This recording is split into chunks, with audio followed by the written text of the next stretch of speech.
Hi, I'd like to talk to you today a little bit about something called non-products, non-completed operations coverage. General liability policies cover liabilities, including liabilities arising out of asbestos injuries.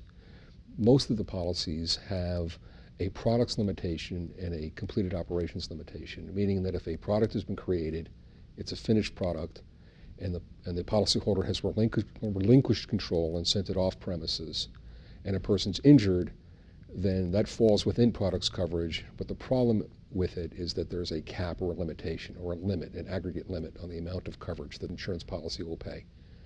Similarly, in completed operations, when a policyholder is engaged in an operation, there's coverage for it. But when the operation is completed and done, that coverage then becomes completed operations, and people then exposed afterward, after the operation is completed, again have a completed operations claim, but it's subject to a cap or a limitation. Non-products and non-completed operations coverages are those claims that don't fall within those limitations.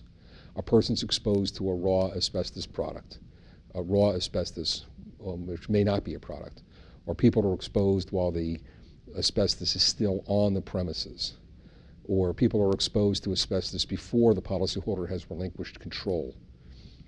Those people have claims which would be non-products claims. What's the advantage of those claims? They're not subject to the aggregate limits in the policy, and therefore the policies may respond indefinitely up to in each per occurrence limit to those coverage claims.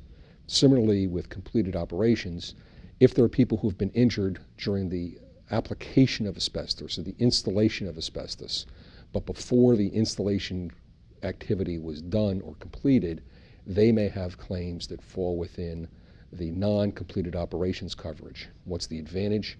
It's a covered claim, but it's not subject to the cap financial limitations of aggregate limits in the policies, and therefore there could be per occurrence limits, there could be indefinite coverage for those claims. This has been a very important development in the law that's been dealt with in the Porter-Hayden decision in Maryland, in the Frontier decision in the Court of Appeals of New York, AC&S decision in the Third Circuit, which have all looked at it and recognized this form of unlimited coverage for policyholders. So if you're a policyholder, see whether or not you have that kind of coverage in your policies, see whether or not it's been compromised or settled, and if it hasn't, please give notice to your insurance companies as soon as possible that you may have such claims. Thank you. Have a good day.